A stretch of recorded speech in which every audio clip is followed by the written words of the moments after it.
Hello, and thank you. Welcome for tuning in to the Aquabeard Show. I am your host, Aquabeard. Now that we've already gotten that all settled, let's get right into our news for today. But before that, I hope you guys are just enjoying the videos that I'm putting out. I'm going to try to up the quality a little bit. Maybe here soon I'll get a real camera. But besides that, let's get into our first story for today, which is a really huge story. I mean, all of our stories that are going on today, it's all newsworthy, it's all insane. Paris, or just London in general, has been attacked non-stop since forever. Since they threw up the white flag, I guess everyone just rags on them.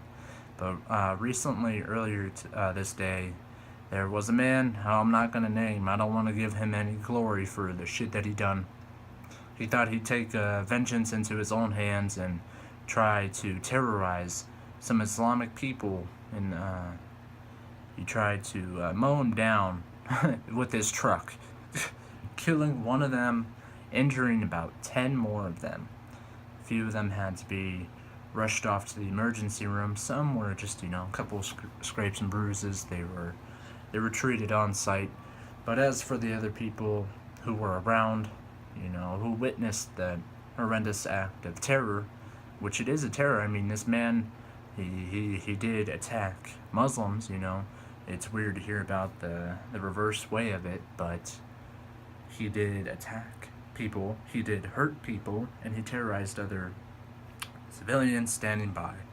So his actions were not remarkable in any way. I mean, it's pretty obvious to see, over the past few months, Muslims have been taking and killing Americans and other people, and just committing thousands, or at least 1,200 deaths over the past month alone.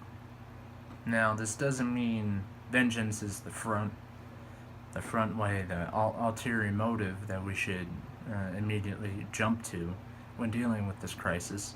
And neither is, setting up a hashtag, help London, help Paris, help those in need, or whatever, and start up a ceremony with a bunch of candles, just waving it around like a bunch of pansies.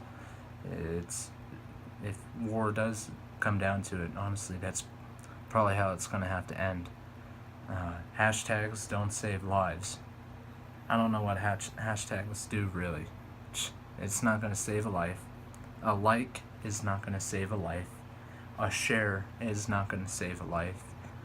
And running people down with your truck or your van or a bus, it's not going to save lives. It's going to kill lives. It's going to waste them. They're going to get murked. Carrie Fisher did die back in December of last year, which is pretty awful. I'm a huge Star Wars nerd. I really do love the Star Wars franchise. I wasn't too excited about the last spin-off that they made. I can't remember what the name of it was, but where they got the Death Star plans and sent it over in the battleship over to the Princess Leia, who, was played by Carrie Fisher. So it seems her autopsy was kind of stuffed away under not determined research. People weren't determined to actually leak any of her information from her autopsy of why she died. It was mentioned that she died from a potential drug overdose, but not much more was added to it. It seems in her autopsy there was not just cocaine and other opioids, there was MDMA, that she had traces of antidepressant. Her daughter was going out saying, don't bug her on her business. Her own personal life is her own personal life. Don't try to hash it out. Don't try to reap it all up. Just leave it aside. She was struggling with personal addiction and just mental issues most of her life. And most of the producers that hired her on set, they knew about it, and she just wanted Carrie Fisher and her daughter just kind of want to set her as kind of like an example, go for help, Don't let this drug just continuously roll you under and just ruin your life. Alright, so we're coming towards the end of my episode for today, but I do want to touch up, I know I've already discussed this, I think this is my third time, about the Trump-oriented assassination play in New York. And some people, whether they're on the side for Trump or against Trump, are both just colliding with each other. And there was this woman, she was a news reporter, she jumped up on stage, she tried to disrupt the whole play, and another news reporter was in the stands, he was filming the whole thing. I think she had a GoPro, she was just trying to cause the play to stop. But some of the security there, they took her off stage, they later arrested her, and the funniest thing about it was even before that happened, she set up a kind of like a GoFundMe type deal, like bust me out of prison, or get me lawyered up, honestly. I don't know if she's going to prison right away. I mean, she still has a trial to fight for her charges of misorderly conduct. So, that's out there. This whole Trump thing and his play has just got two sides of the coin. Honestly, there was a play earlier that didn't see too much light about Barack Obama portraying Julius Caesar and getting stabbed to death, and not many people even batted an eye against it.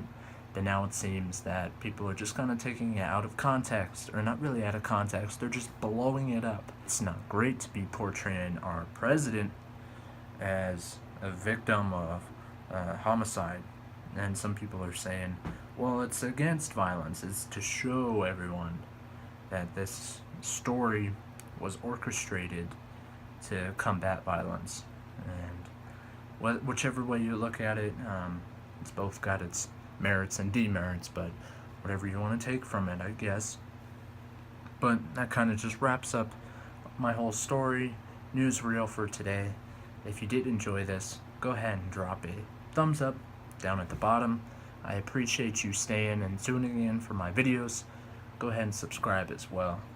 And everyone, have a blessed Monday. I hope you're not suffering from too much Monday blues, but I'll be back here tomorrow and Tuesday after class or whenever I bust out a video. Go ahead and have a fantastic day. Peace.